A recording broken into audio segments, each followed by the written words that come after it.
Coverage you can count on. It is now 8:56. Hello, I'm Sophia Choi. A frosty start to your Sunday for some of you, but it's warming up now. Meteorologist Brian Monahan is in Severe Weather Center, too. It's still chilly out there. One big change we've seen, Sophia, since sunrise this morning a couple of hours ago, gone from mostly sunny to now mostly cloudy sky over Midtown Atlanta. Cold, too. Temperature at 47 right now. Air is still dry, but that'll change a little bit later on this morning. Cold outside the perimeter, 40 Gainesville, 31 in the mountains, 37 Calhoun, 37 in Rome. And Storm Tracker 2 HD radar showing a few showers underneath these clouds out across northeast Alabama. A little bit of this will clip us later on today. So I've got our rain chance at 10% today. More clouds and sunshine, so a difference from yesterday. We're at 64. More sunshine tomorrow at 74 degrees, but tracking rain and a chance of storms on Tuesday.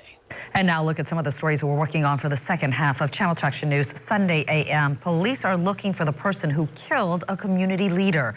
Neighbors found 70-year-old Barney Sims shot to death in front of his house in southwest Atlanta. Also, an 18-year-old man walked into an Atlanta convenience store with a gunshot wound to his chest. Police say Devon Grant died after being taken to Grady Memorial Hospital. We're going to have those stories and much more coming up in just 2 minutes on Channel 2 Action News Sunday AM. We hope you stick around.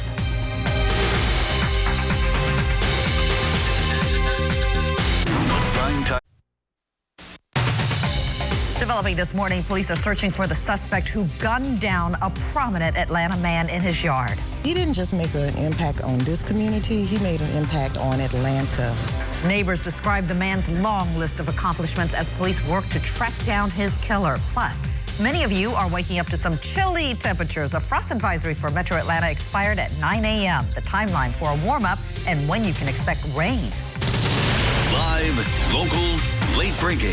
This is Channel 2 Action News, Sunday AM. Coverage you can count on.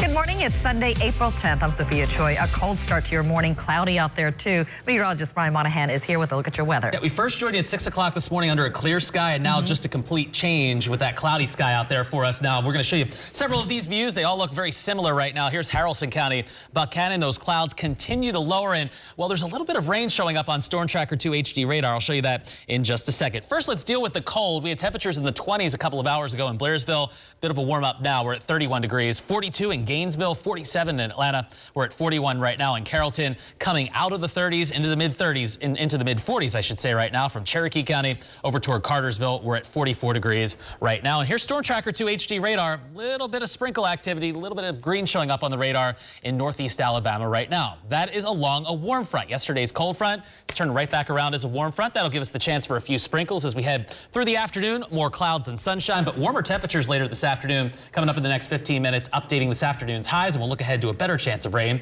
in the 5-day forecast. All right, we'll see you soon. Thank you. Developing this morning, police are looking for the person who murdered a prominent leader. Neighbors found him shot dead in front of his house. Steve, Atlanta police have been out there watching that house. They have an officer parked here on the street, Sophia. They won't tell me if they're going to be having investigators come back this morning, but we have confirmed that the victim is 7-year-old Barney Sims. He is retired from the city of Atlanta a couple of years ago, was the former chief of the government and external affairs at the Housing Authority, and I found this video on YouTube showing Sims on the job. Many may recognize his name or Sims's distinctive mustache. Many in his community here are mourning the loss. One neighbor said he heard 2 gunshots around 6 o'clock Saturday. Atlanta police found Sims dead from multiple gunshots in his front yard. The front door of the house was open. His car was missing, but detectives have not said yet if they believe robbery was the motive. Friends and neighbors say the former city leader was active on a number of boards, still chairman of a number of boards, including here president of the neighborhood association, and made tremendous impact on his community and city. Whoever it is, just come forward, because there are going to be a lot of people looking for whomever that person is. I mean, because this guy has touched so many lives. And police say they do need the public's help. Anyone who saw anything or heard anything, there's information about what happened here around 6 o'clock yesterday evening, is asked to come forward or call Crime Stoppers. Also, I'll explain what detectives are now looking for, the evidence that was taken here from the scene that may be connected, and I just got some new details about his car. I'll have that for you coming up in the next 30 minutes. Live in Southwest Atlanta, Steve Gelbach, Channel 2 Action News, Sunday AM. Steve, thank you. All lanes of I-285 at the Stone Mountain Freeway are back open this morning after a wrong-way crash crash last night. This was breaking news on the Channel 2 Action News Night Beat at 11. This accident involved a semi-truck and closed down all southbound lanes for nearly 2 hours. New from overnight, an 18-year-old man is dead after he walked into a Southwest Atlanta convenience store with a gunshot wound to the chest. The man is identified as Devon Grant from Riverdale. Investigators say the victim apparently came from some apartments across the street and collapsed at the Quick Mart on Sylvan Road. Grant died at Grady Memorial Hospital. This morning, firefighters are trying to pinpoint the cause of a large apartment fire. The wind and low humidity fueled several fires this weekend. A neighbor recorded this video at the Brandon Hills apartment complex in DeKalb County Saturday. Another witness described the chaotic scene. There was a lady, her kids were stuck in the apartment, and some other guy ran in and went to go get the kids. The good news here, everyone got out safely. Firefighters say the fire destroyed all 8 units. Channel 2 Action News viewers sent in this video of a fire at a pawn shop in Habersham County. You can see the heavy smoke rising as fire crews sprayed the building with water. It's the Diamond Jewelry and Loan Store. There were no reports of any injuries. This morning, a Gwinnett County community is remembering 2 college students killed in a crash near the University of Georgia. Channel 2's Matt Johnson was at a memorial for the girls who are being remembered as fun-loving and down-to-earth and who are now watching from above. More than 100 people came to South Gwinnett High School to show Dana Turk she's not the only one mourning her daughter. It was a blessing. It was a real blessing. Turk's daughter, 22-year-old Olivia Cox, and her best friend, 23-year-old Megan Smith, died 2 weeks ago in a car crash near the University of Georgia. The 2 were passengers in a black sedan when the driver lost control and struck another vehicle in Athens. I believe that Megan and Olivia not only made a change in the world during their lives, but that they should also be making a change in our lives after they're gone. Saturday night's memorial was an emotional farewell for 2 promising lives cut too short. It was just a very beautiful way to say goodbye to 2 beautiful girls. Friends wrote tributes on the balloons that each person released into the sky. The large crowd stood on the same field where Cox played softball for the school. They definitely, I don't think, knew how many people they impacted. Mary Vernetti told the crowd she's relying on her faith to pull through a life without her 2 close friends. They were a gift of God from the time that they were born. For Dana Turk, the memorial was another chance to tell friends to hold on to their loved ones and never let go. Life is short, and that we have to make an effort to show the people that we love them. Friends and family say both young women love being outdoors, and they say it was only fitting to have the memorial at the field where both of them enjoyed when they went to school here. In Gwinnett County, Matt Johnson, Channel 2 Action News, Sunday AM. Happening now, investigators are searching for an SUV in hopes of finding a missing toddler. 18-month-old Carter Johnson is believed to be in this dark 2010 Range Rover. He was last seen with his father, Willis Johnson, in Miami, Florida on Thursday. Officers believe Johnson is driving the SUV with a temporary tag. Officials issued an Amber Alert out of DeKalb County after the boy's mother reported a fight. Tomorrow, jury selection is set to get underway in the murder trial of a Cobb County father. He's accused of leaving his son to die in a hot SUV. Ross Harris is charged with murdering his 22-month-old son, Cooper, in June of 2014. The defense calls it a horrible accident. Prosecutors plan to present evidence about Harris's marriage, infidelity, his finances, and his behavior, including online research into hot car deaths. The highly publicized case led Cobb County to summon 550 prospective jurors. We're going to have live reports on this trial starting Monday on Channel 2 Action News at noon. Developing this morning, overnight, officials said the terrorists involved in the deadly Brussels attacks were planning new attacks in France. Investigators said on Saturday, Mohamed Abrini confessed it was him wearing the hat captured on surveillance video inside the Brussels airport with 2 suicide bombers. New audio is believed to be one of the suspects calling for a taxi.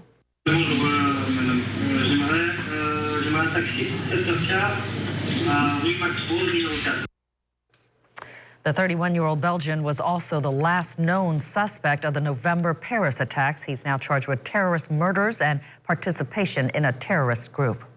Atlanta-based Delta Airlines has resumed flights from New York to Brussels for the first time since the terror attacks. The first flight on Friday carried passengers and thousands of paper hearts that will be displayed at a memorial site. Delta has suspended its Atlanta to Brussels flights until next year, March 2017. It is your voice, your vote. New York is the next big stop on the presidential campaign trail. The Empire State holds its primary in about a week and a half, and all of the candidates are now fighting for every last delegate. On Saturday, Donald Trump showed up at the 9/11 Memorial in Lower Manhattan. No TV cameras allowed inside, but surprise tourists snapped pictures of the brash billionaire and his wife. Trump left after half an hour for once avoiding the reporters waiting to hear from him. This is the first time we've seen him in days. He spent much of the past week huddled with his top campaign advisors after that disastrous loss to Ted Cruz in Wisconsin. Cruz's win there virtually ensures Trump won't have enough for a clear-cut victory at the Republican National Convention. Over the weekend, Cruz turned his attention to Colorado. God bless the great state of Colorado. Many of Colorado's delegates are chosen in regional caucuses and Saturday at the state party convention. Go Cruz! The process, political version of speed dating. 600 wannabe delegates had 10 seconds each to make their case. When it was over, Cruz had won 30 of the 37 delegates. Overnight, Trump tweeted bitterly, "Isn't it a shame that the person who will have by far the most delegates and many millions of votes than anyone else, me, still must fight?" It seems like Cruz is outmaneuvering Trump here. Well, is that fair to say? Outmaneuver? I would really say it's the GOP outmaneuvering Trump. With a contested convention looking more likely, all of the Republicans are now trying to build relationships with the delegates who could swing the nomination. In about an hour, thousands of people are expected to return to the 80th annual Atlanta Dogwood Festival. We were in Midtown Atlanta Saturday as festival goers packed Piedmont Park.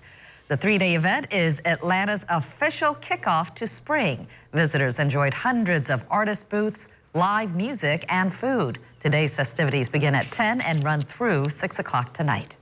Well, starting tonight, a major repaving project will get underway on I-20. Crews will repave about 15 miles from Thornton Road in Douglas County to Hill Street in Atlanta. The project was initially set for Friday, but cool temperatures forced crews to delay it. GDOT warns drivers to prepare for lane closures on weeknights and on weekends over the next several months. For those of you headed out this morning, let's get an update on road conditions with Veronica Rowell live in the traffic center. Good morning, Veronica. Good morning, Sophia. Good morning, everyone. Pretty quiet out there as you travel along over on 85 southbound around 138. Just watch out for a ladder in the roadway. Be careful. But making your way elsewhere, you look great in the city. No delays at all. Connector 7585 northbound, southbound between Brookwood and I-20. Now let's travel outside. Get a live look at Traffic Tracker 2. Speaking of I-20, as you can see, 20 at Windsor Street, all is moving well. With Atlanta's best traffic coverage, I'm Veronica Harrell, Channel 2 Action News, Sunday AM. An Army veteran is back home now. She's fighting to get her old job back.